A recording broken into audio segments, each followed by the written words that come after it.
Feliz sábado, que bênção estarmos juntos para finalizarmos essa semana. Confesso que passou rápido, foi uma semana que não cheia de atividades, mas com tantas bênçãos. E eu agradeço muito, meus irmãos, o carinho da igreja conosco essa semana. Agradeço muito as mensagens, os abraços, as pessoas que disseram: pastor, muito obrigado, amigo. As pessoas que disseram: pastor, vou estar orando por você, por seu ministério. Eu agradeço imensamente. Por favor, não esqueçam de orar por nossa família, para que Deus nos guie, nos mantenha firmes no caminho, servindo a causa de Deus.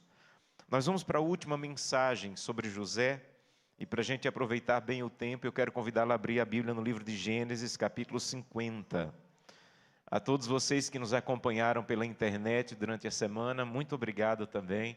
Espero que a palavra de Deus tenha chegado de maneira poderosa ao seu coração ao longo dessa semana.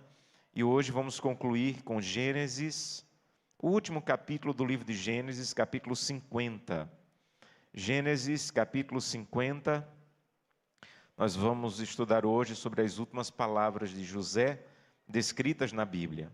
Gênesis, capítulo 50. Antes de lermos o texto bíblico, eu quero convidá-lo a fechar os olhos para falarmos com Deus. Oremos. Querido e eterno Deus, eu me sinto um privilegiado e muito honrado de ter tido a oportunidade de participar essa semana com essa igreja que tem uma história bonita, que tem uma visão missionária de tantas outras igrejas que surgiram a partir dessa igreja, que tem famílias que estão vindo aqui trazer os seus filhos e casamentos e vidas para serem erguidas pelo Senhor, pelo corpo pastoral dessa igreja que é tão carinhoso e cuidadoso, pela liderança que me atendeu e me ajudou e participou tão bem essa semana, e por cada pessoa que tomou a decisão, Santo Deus, ao longo dessa semana de te seguir, de ficar firme ao teu lado ou de ser batizado. Santo Deus, eu te agradeço. Foi uma semana abençoada. Agora nós vamos concluir com a última mensagem. Eu te peço que nos dê uma porção dobrada da tua presença. Essa é uma mensagem muito importante. Nós vamos relembrar a grande esperança da nossa vida, que é a tua volta. E nós não podemos falar do futuro e de esperança sem que o Deus da esperança esteja conosco, nos ajudando a compreender e enchendo o nosso coração da certeza de que aquele que vem virá e não tardará. Então fala ao nosso coração, é o que te peço em nome de Jesus. Amém. Gênesis 50, a partir do verso 24, o texto bíblico diz: disse José a seus irmãos: eu morro, porém Deus certamente vos visitará e vos fará subir desta terra para a terra que jurou dar a Abraão, a Isaque e a Jacó. José fez jurar aos seus irmãos, os filhos de Israel, dizendo: certamente Deus vos visitará e fareis transportar os meus ossos desse lugar. Morreu José da idade de 110 anos. Embalsamaram-no e o puseram num caixão no Egito. É triste ver que um livro que começa com no princípio criou Deus os céus e a terra, termina com num caixão no Egito. É triste ver o que acontece na vida do ser humano sempre que ele se afasta da vontade de Deus. A maneira como o livro de Gênesis termina não é um acaso, nada na Bíblia é um acaso. A maneira como o livro de Gênesis termina é dizendo: vocês foram criados para Gênesis 1. Para viver na presença de Deus, para viver na plenitude de Deus, para viver na grandiosidade da paz e da vida eterna, mas, inevitavelmente, por terem se afastado de Deus, a vida termina num caixão. É assim que a vida termina. Mas a história de José não termina apenas com um caixão no Egito. A história de José termina com a esperança daqueles que querem algo além de um caixão. José, ele traz a esperança para aqueles que dizem: Santo Deus, eu não quero cair no desespero de dizer a vida é só isso. a vida terminar num caixão. Existem muitas pessoas desesperadas. Existem pessoas com sérios problemas emocionais, porque em algum momento o desespero tomou tanto conta da mente, das emoções delas, que elas pensam, a vida não tem sentido, é viver, viver, viver para terminar num caixão. Então, o livro de Gênesis termina com alguém dando esperança além do caixão. José, já perto dos seus 110 anos, havia vivido uma boa parte da sua vida, ou a maior parte da sua vida, no Egito. E ele estava em paz, era um homem de Deus. E mesmo sabendo que a morte se aproximava, um homem e uma mulher de Deus, que andou com Deus, que entregou sua vida nas mãos de Deus, não teme a morte. José não temia a morte. José estava tão em paz com Deus, que eu tenho certeza que ele poderia dizer o que um dia Paulo disse: para mim o morrer é lucro. Já vivi, agradei a Deus, andei com Deus, caminhei com Deus todos os dias. Mas uma única coisa ainda prendia o coração de José à vida, que era a preocupação com sua família, os seus descendentes. Ele viu os seus filhos, os seus netos, os seus irmãos, os seus sobrinhos se multiplicarem no Egito e prosperarem no Egito. E aí vem a preocupação de José. A preocupação de José era ver a sua família prosperar num lugar que não era o lugar da prosperidade de Deus. E José reúne a sua família para dar as suas últimas palavras. E as últimas palavras de José não são de desespero, as últimas palavras de José são de esperança. José chama os seus irmãos para junto de si e ele diz: olha, eu vou morrer. Eu vou morrer. E todo o amparo que eu dei para vocês, todos os conselhos que eu dei para vocês, toda a orientação que eu dei para vocês, ajudá-los a conhecer o meu Deus, quando eu morrer vai acabar. Eu não vou estar mais aqui, eu vou passar, eu vou morrer. Mas ele diz uma coisa maravilhosa: mas o Senhor vos visitará. Em outras palavras, vocês não dependem de José. Vocês dependem do Deus que vai permanecer com vocês. Quando José diz, o Senhor vos visitará, ele está falando que um dia Deus iria tirá-los do Egito. Mas não era apenas a visita de um dia, quando Moisés viesse e fosse usado por Deus para tirá-los do Egito. Não, não. Quando José diz, eu morro, porém o Senhor vos visitará, era a maneira de José dizer, eu vou, mas o Senhor fica. Eu morro, mas o Senhor não. O tempo passou. E a Bíblia é clara em dizer que o povo de Israel esqueceu de Deus, mas Deus não esqueceu do povo. A gente escuta bem uma coisa. Eu espero que alguns tenham levado a sério essa semana o compromisso de orar 3 vezes por dia, como combinamos no outro sábado, ou de reservar um dia essa semana para um jejum. Você que assistiu à semana de oração e se sentiu de alguma maneira tocado, eu quero dizer uma coisa para você. Não foi pelo pastor Josanã, não foi simplesmente pelas mensagens que eu apresentei. Quando uma pessoa busca a Deus 3 vezes por dia, todas as noites reserva um tempo para ouvir a palavra de Deus, inevitavelmente vai ser visitada por Deus. Então, você não precisa que amanhã comece uma nova semana de oração, porque o Senhor pode te visitar, mesmo sem o pastor Josanã estar aqui pregando. Então, o que José estava dizendo é, eu vou embora, eu vou acabar, mas o Senhor não acaba. Então, que o meu Deus continue sendo o Deus de vocês, que o Deus que me visitou a cada dia, continue visitando você a cada dia. Nunca esqueça, tudo que a igreja nos oferece é uma sobremesa espiritual. Uma semana de oração é só uma sobremesa, banquete de verdade. É só você e Jesus em casa, com a Bíblia aberta e o joelho no chão. Ali é banquete. A maior tragédia de uma semana de oração é a segunda-feira após a semana de oração. Porque você termina a semana de oração se sentindo mais fortalecido, Deus falou no meu coração, eu tomei decisões espirituais. Mas decisões espirituais só duram se Deus continuar te visitando. Por isso José está dizendo, eu morro, porém o Senhor pode continuar visitando vocês. A semana de oração termina aqui, mas o Senhor pode continuar visitando você todos os dias. Você pode continuar colocando teu celular para tocar 3 vezes por dia para te lembrar a voltar à presença de Deus ao longo do dia. Você não precisa da igreja aberta todas as noites, para todas as noites ter um culto na tua casa e adorar a Deus. Eu vou embora, mas o Senhor pode visitar vocês todos os dias. E o texto diz que José continuou dizendo, o Senhor vos visitará e Ele vai tirar vocês desse lugar. Gente, você querer sair do Egito, centenas de anos depois, quando é escravo, é uma coisa. Mas você querer sair do Egito, sendo irmão do vice-governador, aí não dá. Sabe quando é que José disse, vocês vão sair desse lugar? Quando ele ainda era um soberano no Egito.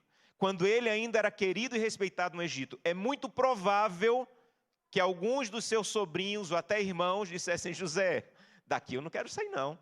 Aqui está bom demais, nós estamos na terra mais fértil do Egito, nós estamos prosperando aqui.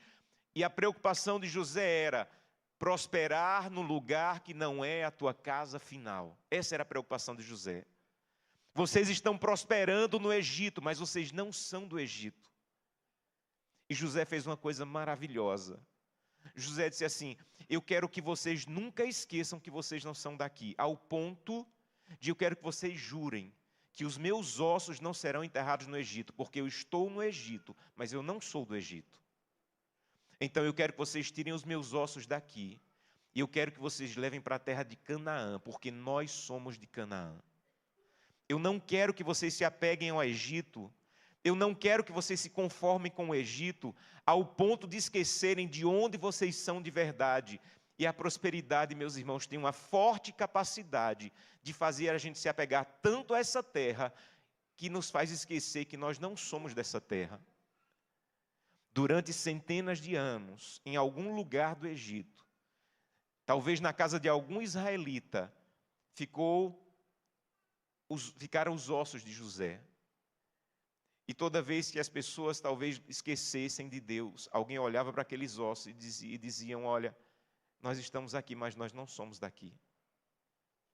E a Bíblia diz que quando Moisés tirou o povo do Egito, eles levaram os ossos de José junto, para enterrarem no lugar de Canaã, na terra de Canaã. Então deixa eu dizer uma coisa para você. O Senhor vos visitará. Todos os dias Ele pode te visitar. Mas um dia Ele vai nos visitar de maneira definitiva, vai nos tirar dessa terra e vai nos levar para a terra de Canaã, para a Nova Jerusalém. Então, igreja, em nome da autoridade bíblica, não se apegue a essa terra. Em nome da autoridade bíblica, se você esquecer tudo o que eu falei essa semana, em nome da autoridade bíblica, pelo amor de Jesus, não se apegue a essa terra, nós não somos daqui. Certamente o Senhor vos visitará e vos fará sair dessa terra para a terra que Ele prometeu. Então, Gênesis não termina com o desespero de um caixão. Gênesis termina com a promessa de que essa terra não é o nosso lugar. Que um dia Deus nos visitará e nos fará sair dessa terra. E nós não vamos terminar num caixão na terra. Nós vamos terminar vivos na Canaã celestial. A solução, meus irmãos, para a família de José, é a mesma solução para mim e para você. Não tira os olhos da terra prometida. Não se apega tanto ao que você tem nessa terra, ao ponto de você esquecer que você não é daqui. Então, José sabia que a solução definitiva para a sua família não era surgir um outro governador que os amasse. A solução para a família dele não era mais terras no Egito. A solução para a família de José não era que eles agora assumissem o trono do Egito. José nunca sonhou isso para os seus irmãos. Olha, um dia do meio de vocês, algum de vocês vai substituir um faraó. Não, não. Sabe o que José queria para os seus irmãos? Sair daqui. Nós não somos daqui. Nós não somos feitos para morar aqui. Um dia, meus irmãos, um dia, quando a pregação do Evangelho for concluída, quando todas as pessoas ouvirem falar sobre a volta de Jesus e tiverem a oportunidade de decidir pela salvação, nesse dia vai se cumprir o que está em Apocalipse 14:15. Eu quero que você apenas acompanhe a leitura de alguns textos bíblicos, mas com muita atenção. Quando o Evangelho for pregado a cada tribo, língua e nação, Apocalipse 14:15 diz que um anjo vai sair do santuário gritando em grande voz para aquele que se acha sentado sobre a nuvem, Jesus Cristo. E ele vai dizer: toma a tua foice e colhe, pois chegou a hora da colheita, porque a seara da terra já está madura para a colheita. Quando o Evangelho for pregado em cada tribo, língua e nação, um anjo vai dizer para Jesus: Jesus, eles terminaram a pregação do Evangelho. Nesse momento, o anjo vai dizer: aquele que já foi visto, quando João escreveu, ele já foi visto sentado sobre a nuvem. Era uma maneira de Deus dizer: ele já está pronto para voltar. E quando João viu aquele assentado sobre a nuvem, o anjo disse: Senhor Jesus, toma a tua foice e colhe, a terra já está pronta para a colheita. Nesse momento, meus irmãos, Jesus irá tirar o seu manto sacerdotal de intercessor, e irá colocar o seu manto real, daquele que vem para governar sobre toda a terra. Quando Jesus tirar o seu manto sacerdotal, a intercessão de Jesus pelos ímpios irá terminar. Não haverá mais possibilidade de salvação. E um dos textos mais solenes na Bíblia, mais sérios da Bíblia, Apocalipse 22:11 diz que continue o injusto fazendo injustiça, continue o imundo ainda sendo imundo, o justo continue na prática da justiça e o santo continue a santificar-se. Essa profecia bíblica é a maneira em que é a descrição de quando a intercessão acabar. Quem é ímpio, continua ímpio, não há mais arrependimento. Quando a porta da graça fechar, o ímpio continua ímpio e o justo continua justo, esperando a volta de Jesus. Todos os casos foram definidos para a vida ou para a morte, para a salvação ou para a perdição. Quando Jesus deixar o santuário celestial, quando a intercessão terminar, as trevas cobrirão a terra, e os 4 anjos que a Bíblia diz que estão segurando as pragas, soltarão os 4 ventos, e as pragas virão, as pragas descritas em Apocalipse 15:16 cairão sobre a terra. Pragas terríveis sobre os ímpios, aqueles que rejeitaram a salvação. E quando as pragas estiverem caindo sobre a terra, os ímpios irão culpar aquele que está fiel em obedecer à vontade de Deus. Eles dirão: olha, a culpa dessas pragas é de um pequeno grupo que não quer se unir em redor daquilo que é comum para todos. E nesse momento os ímpios, meus irmãos, irão pintar os fiéis guardadores do mandamento de Deus como fanáticos. E você precisa entender a diferença entre fanático e obediente. Fanático é uma pessoa que está disposta a matar alguém pelo que acredita. Isso é um fanático. Obediente, não. Fiel, obediente, é alguém que está disposto a morrer pela verdade que acredita. Isso é obediente. Nós não somos chamados a sermos fanáticos. Nós não somos chamados a atacar ninguém que não crê como nós cremos. Nós somos chamados para sermos obedientes. E, se for necessário, entregar a própria vida pela verdade bíblica. E quando o mundo pintar os guardadores dos mandamentos de Deus, aqueles que querem manter-se fiéis aos mandamentos de Deus como fanáticos, será iniciada uma grande perseguição. Nessa perseguição, alguns serão presos, passarão algumas dificuldades, mas Deus não vai desamparar os seus fiéis. Sabe por que Ele não vai desamparar? Porque Ele nunca desamparou os seus fiéis. Ele não desamparou Elias quando estava sendo duramente perseguido por Jezabel. Ele não desamparou Jeremias quando estava sendo duramente perseguido pelo seu próprio povo. Ele não desamparou Daniel e seus amigos quando estavam sendo duramente perseguidos em Babilônia. E aqueles que enfrentarem a perseguição dos últimos dias verão na sua vida Isaías 33:16 acontecendo. E estes habitarão nas alturas, e as fortalezas das rochas serão o seu alto refúgio. O seu pão lhe será dado, e as suas águas lhe serão certas. Com seus anjos, Deus irá alimentar os fiéis, amparar os fiéis.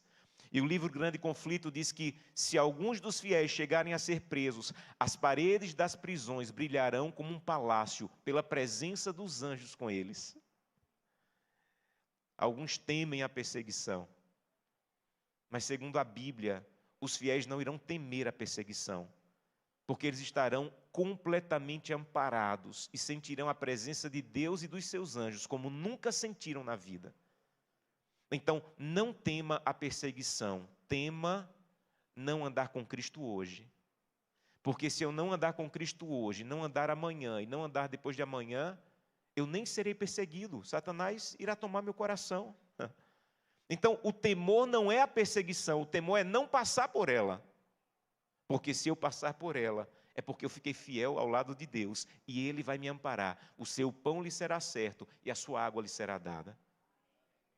E nesse momento, meus irmãos, Satanás, segundo a Bíblia, Paulo fala sobre isso, Apocalipse fala sobre isso, irá personificar o próprio Jesus, irá aparecer na terra dizendo: eu sou Jesus. E eu estou autorizando, como Jesus, a abandonar os mandamentos. E ele irá falar palavras bonitas, e ele irá curar pessoas, mas ele não conseguirá imitar a volta de Jesus. Ele irá aparecer em algum lugar, em outro lugar, dizendo: eu sou Cristo. E é nesse momento que ele, como anticristo definitivo, irá aparecer para tentar enganar as pessoas, mas só um grupo de pessoas será enganada: aquele que não quer se render à verdade bíblica. Aquele que diz: não, a verdade bíblica é superior a qualquer coisa. Ele irá entender quando a Bíblia fala que se um anjo aparecer falando algo contrário à palavra bíblica, pode amaldiçoar esse anjo porque ele não é de Deus. E quando ele começar a autorizar, as pessoas então chegarão à conclusão de que só há uma maneira de as pragas chegarem ao fim: é decretar um momento para matar todos aqueles que quiserem permanecer ao lado de Deus. E a partir desse momento do decreto, não haverá mais possibilidade de salvação, mas também não haverá mais morte. Deus não permitirá, quando o decreto sair, que nenhum dos fiéis sejam mortos, para não dar ao inimigo a vitória nesse momento final. Todos serão protegidos. E o livro Eventos Finais diz que anjos, como que em forma de guerreiro, estarão protegendo os fiéis nesse momento.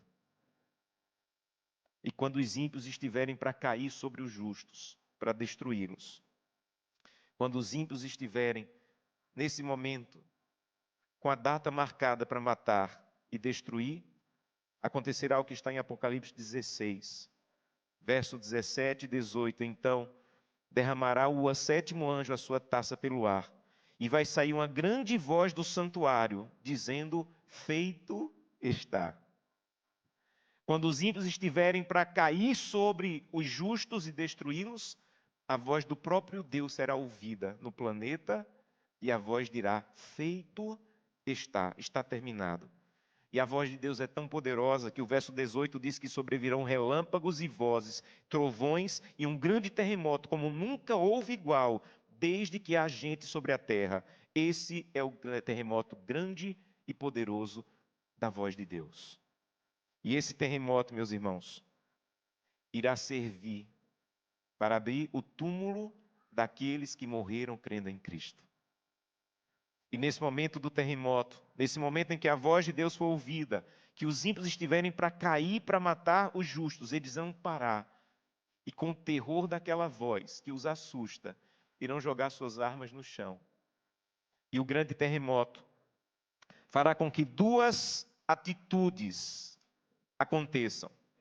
Os justos, quando ouvirem a voz de Deus dizendo: está feito, quando virem um grande terremoto, o maior que a Bíblia diz que já aconteceu sobre a terra, os justos dirão: Deus é o nosso refúgio e fortaleza, socorro bem presente nas tribulações, portanto não temeremos. Ainda que a terra se transtorne, ainda que os montes se abalem no seio dos mares, ainda que as águas tumultuem e espumejem, e na sua fúria os montes se estremeçam. Há um rio cuja corrente alegra a cidade de Deus. Então o terremoto que irá deixar os ímpios desesperados, irá levar os justos a dizer: Deus é o meu refúgio e fortaleza, por isso eu não temerei. Mas os ímpios, sob o mesmo terremoto, enquanto os justos disserem, esse é o Deus que eu aguardava, os ímpios, eles terão outra reação completamente diferente. Apocalipse 6,15.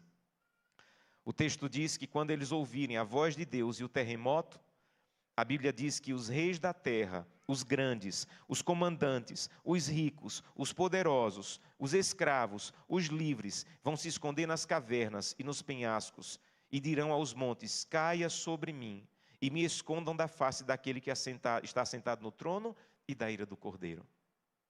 O mesmo terremoto que os justos dirão: esse é o meu Deus, e eu não temerei, levará os ímpios a dizerem: caia sobre nós, porque eu quero me esconder da face daquele que eu rejeitei a vida inteira.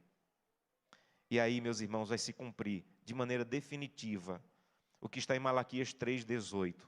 Nesse momento, vocês verão a diferença entre o justo e o perverso, entre o que serve a Deus e o que não serve. Esse momento, hoje, parece que não tem muita diferença. Parece que quem serve a Deus até sofre mais. E eu já vi muita gente questionando: meu Deus, por que, se eu estou servindo, fazendo a tua vontade, por que eu estou passando por isso? Nesse momento que estamos vivendo, meus irmãos, ainda não parece que faz muita diferença, mas nesse momento, quando o terremoto aparecer e a voz de Deus for ouvida, nesse momento, Malaquias diz, vocês vão ver a diferença entre o justo e o perverso, entre o que serve a Deus e o que não serve. E eu estou vivendo e tentando levar minha vida, minha família para viver e experimentar esse momento. Mesmo que alguma coisa não aconteça como eu quero, mesmo que a dor chegue à minha família, eu quero permanecer firme, porque eu quero esse momento vai marcar a diferença. Então Deus não te promete para agora toda vantagem, todo o livramento, mas permanece firme, porque quando esse terremoto acontecer e quando a voz de Deus for ouvida, aí você vai ver a diferença entre quem ficou do lado de Deus e quem o rejeitou. E eu decidi ficar do lado de Deus. Então, nós olharemos para o céu e nós veremos uma nuvem. E sobre essa nuvem nós veremos Jesus Cristo cercado de milhares e milhares e milhões. E da nuvem, Jesus Cristo dirá: despertai, todos vós que dormis no pó da terra. E a poderosa voz de Deus irá penetrar os túmulos. E os que creram em Cristo, morreram crendo em Cristo, ressuscitarão. E o cemitério, que é o lugar mais triste do planeta, vai se tornar no lugar mais feliz do planeta, o lugar do reencontro. Eu não sei onde eu vou estar nesse momento, mas eu anseio muito o momento em que o meu anjo vai me fazer reencontrar minha mãe. E aqueles queridos que morreram e nós os amamos. Nesse momento, nenhuma coroa de espinhos vai estar desfigurando o rosto glorioso de Jesus. Na sua cabeça estará um diadema de glória. O semblante divino de Jesus irá irradiar todo o fulgor do sol. E na sua roupa estará escrito: Rei dos Reis e Senhor dos Senhores. Quando os justos virem Jesus, eles perceberão que não merecem a salvação. E eles dirão para Jesus: quem poderá subsistir, Senhor? Em outras palavras, quem poderá ser salvo? E nesse momento os anjos irão parar de cantar. Quando os justos fizerem a pergunta pertinente: quem poderá ser salvo? Jesus dirá: a minha graça te basta. Quando os justos perguntarem quem poderá ser salvo, Jesus dirá: a minha graça te basta. E a glória de Deus irá iluminar a face dos justos.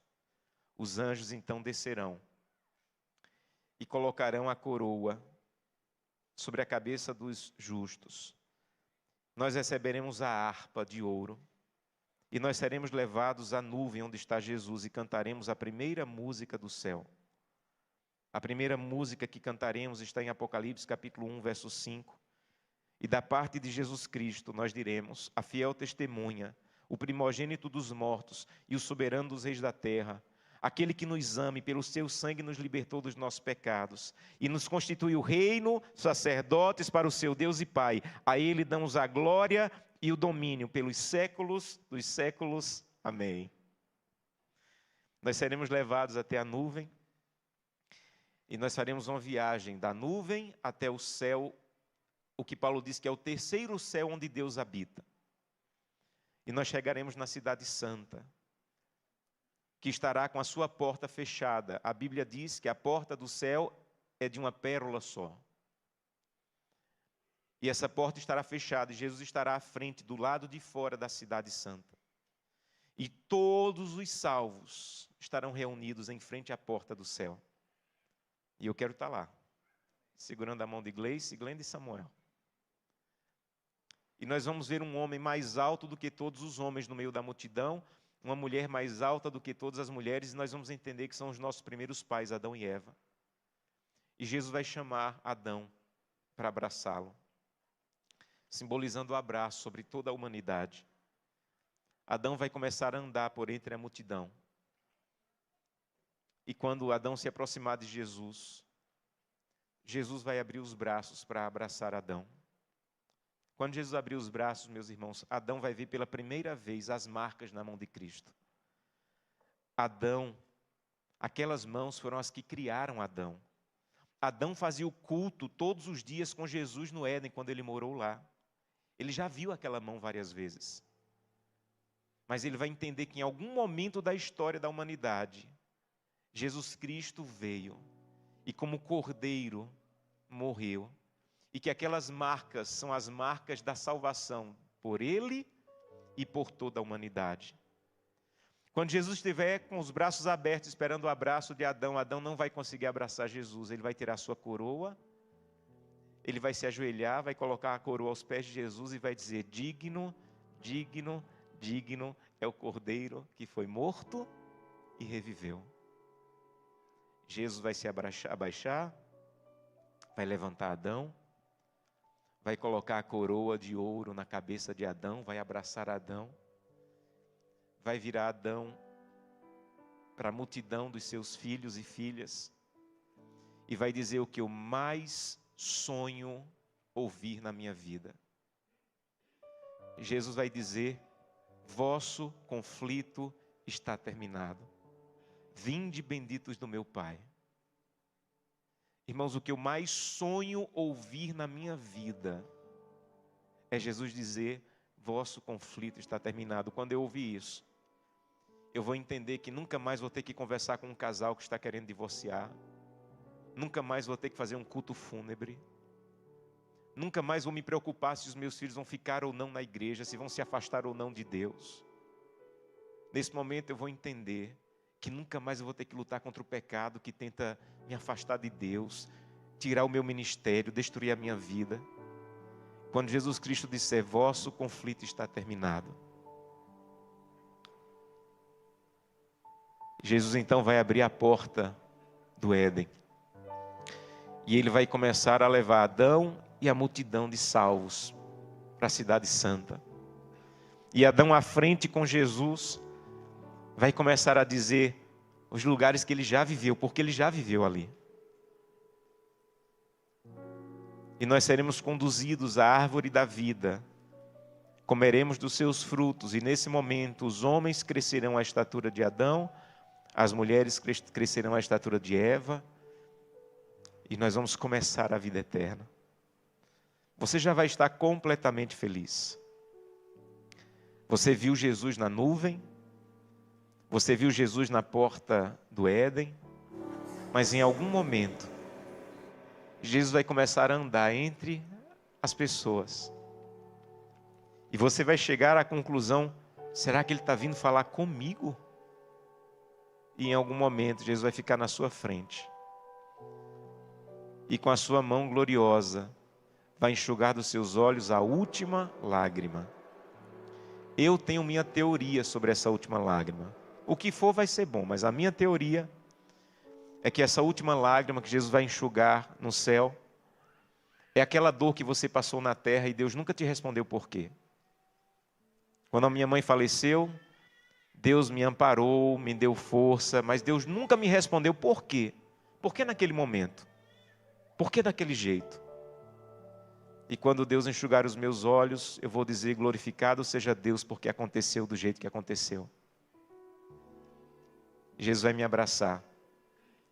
E Jesus vai dizer, bem-vindo para a eternidade. Meus irmãos, sabe por que eu permaneço buscando a Deus todos os dias? Sabe por que eu acordo cedo para orar? Sabe por que eu leio a Bíblia todo dia? Não é porque eu sou pastor. Não é porque eu tenho que pregar. Eu busco a Deus todos os dias porque eu não quero perder esse abraço. O que me motiva a ficar firme não é porque semana que vem eu já vou ter que pregar em outro lugar e eu tenho que apresentar sermões que as pessoas gostem. Não. O que me motiva a buscar a Deus todos os dias é que eu não quero perder esse abraço. Então, todas as vezes que eu vou à presença de Deus, peço perdão pelos meus pecados e coloco a minha vida e a vida da minha família em ordem, de acordo com o melhor que eu posso fazer. Eu estou dizendo, Deus, eu não quero que ninguém da minha casa perca esse abraço. É isso que me motiva a acordar.